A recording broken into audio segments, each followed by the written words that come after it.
সরকারি প্রাথমিক বিদ্যালয়ের সহকারী শিক্ষক নিয়োগের পরবর্তী ধাপ হিসেবে রাজশাহী ও গাজীপুর সহ দেশের ১৩টি জেলায় মৌখিক পরীক্ষার সময়সূচি প্রকাশ করা হয়েছে। রবিবার সংশ্লিষ্ট জেলার প্রাথমিক শিক্ষা অফিস থেকে পৃথক বিজ্ঞপ্তির মাধ্যমে এই সূচি জানানো হয়। বিজ্ঞপ্তি অনুযায়ী ঘোষিত জেলাগুলোতে আগামী ২৮ জানুয়ারি থেকে মৌখিক পরীক্ষা শুরু হয়ে চলবে ৩ ফেব্রুয়ারি পর্যন্ত। নির্ধারিত সময়সূচি অনুযায়ী সংশ্লিষ্ট জেলার উত্তীর্ণ প্রার্থীদের মৌখিক পরীক্ষায় অংশ নিতে হবে।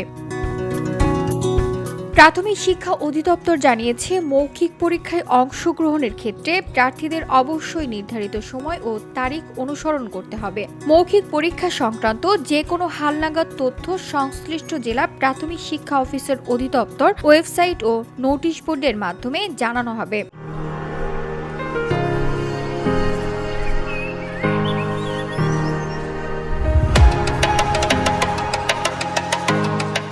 এদিকে মৌখিক পরীক্ষায় অংশ নেওয়ার জন্য নির্ধারিত শিক্ষার্থীদের প্রয়োজনীয় সব কাগজপত্রের মূল কপি সঙ্গে রাখার নির্দেশনা দিয়েছে প্রাথমিক শিক্ষা অধিদপ্তর। পাশাপাশি নির্ধারিত সময়ের মধ্যে এসব কাগজপত্র সত্যায়িত করে জেলা প্রাথমিক শিক্ষা অফিসে জমা দেওয়ার বাধ্যবাধকতাও আরোপ করা হয়েছে। এছাড়া সংশ্লিষ্ট ইউনিয়ন পরিষদ চেয়ারম্যান, পৌরসভার মেয়র অথবা সিটি কর্পোরেশনের কাউন্সিলরের দেওয়া নাগরিকত্ব সনদ জমা দেওয়া বাধ্যতামূলক। কোটাভুক্ত প্রার্থীদের ক্ষেত্রে অতিরিক্ত কাগজপত্র জমা দেওয়ার নির্দেশনাও দেওয়া হয়েছে।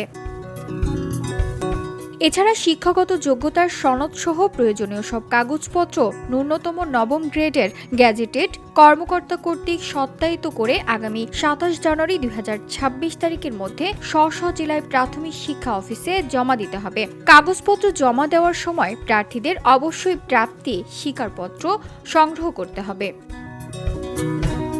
জেলা প্রাথমিক শিক্ষা অফিসে সত্যায়িত ফটোকপি জমা দেওয়ার সময় প্রার্থীদের সব সনদের মূল কপি জেলা প্রাথমিক শিক্ষা অফিসারকে প্রদর্শন করতে হবে বলেও বিজ্ঞপ্তিতে উল্লেখ করা হয়েছে। এছাড়া মৌখিক পরীক্ষার দিন প্রার্থীদের সঙ্গে অবশ্যই সব সনদের মূল কপি, প্রাপ্তি স্বীকারপত্র এবং অন্যান্য প্রয়োজনীয় কাগজপত্র রাখতে হবে। মৌখিক পরীক্ষার নির্দিষ্ট তারিখ, সময় ও ভেন্যু সংশ্লিষ্ট জেলা প্রাথমিক শিক্ষা অফিসের ওয়েবসাইট ও নোটিশ বোর্ডে প্রকাশ করা হবে। VOD Bangla news desk.